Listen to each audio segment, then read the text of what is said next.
سنت‌های فطری. الله متعال خصلت‌هایی در فطرت انسان نهاده که در نظر دانشمندان ضرورتی است که به وسیله آن انسان بهترین صفات و زیباترین شکل را برای خود حفظ می‌کند. سنت‌هایی که ام المؤمنین عایشه رضی الله عنها برایمان خلاصه کرده است و از رسول الله صلی الله علیه و سلم چنین نقل کرده: 10 چیز از خصلت‌های فطری است: کوتاه کردن سبیل، گذاشتن ریش، مسواک زدن، آب در بینی کشیدن، کوتاه کردن ناخن‌ها، شستن مفاصل انگشتان، کندن موی زیر بغل، تراشیدن موی زیر ناف، استنجا و مزمزه. به روایت مسلم. یکی از این خصلت‌ها مسواک است و آن چوب یا ساقه از درخت اراک است که برای پاک کردن دندانها از مواد چسبیده به آن و یا دور کردن بقایای خوراک و از بین بردن بوی بد دهن استعمال می شود که در نتیجه لثه را تقویت می کند و صدا را صاف و بدن را نشیط می سازد و فواید دیگری نیز دارد. و مسواک زدن در همه اوقات سنت است به دلیل فرموده رسول الله صلی الله علیه و سلم: در مسواک زدن پاکی دهان و رضایت پروردگار است. ولی استعمال مسواک در هنگام وضو کردن مؤکد می باشد به دلیل فرموده آن حضرت صلی الله علیه و سلم که فرمودند: اگر بیم مشقت بر امتم نبود امر می کردم تا در حین هر وضو مسواک بزنند. به روایت احمد. همچنین در هنگام نماز خواندن نیز مستحب است مسواک بزنیم به دلیل فرموده آن حضرت صلی الله علیه و سلم که فرمودند: اگر بیم مشقت بر امتم نبود امر می کردم تا در حین هر نمازی مسواک بزنند. به اتفاق بخاری و مسلم. مسواک زدن هنگام داخل شدن به خانه نیز از مستحبات است. مقدام از پدرش روایت می کند که به ام المؤمنین عایشه رضی الله عنها گفتم: نبی اکرم هنگامی که وارد خانه می شدند به چه کار آغاز می کردند؟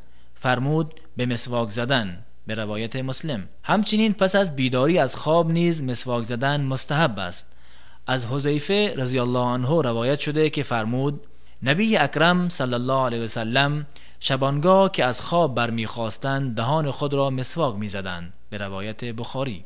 و هنگام خواندن قرآن نیز مسواک زدن مستحب است.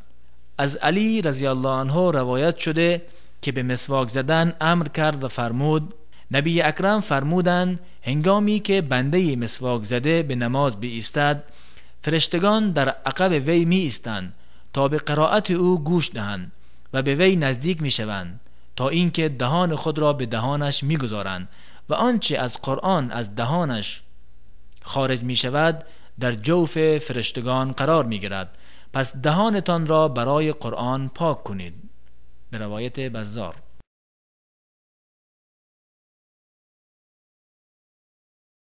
از دیگر خصلت‌های فطری مزمزه است که آب در دهان کردن و حرکت دادنش را گویند و دیگری استنشاق است که با تنفس آب در بینی کشیدن را گویند.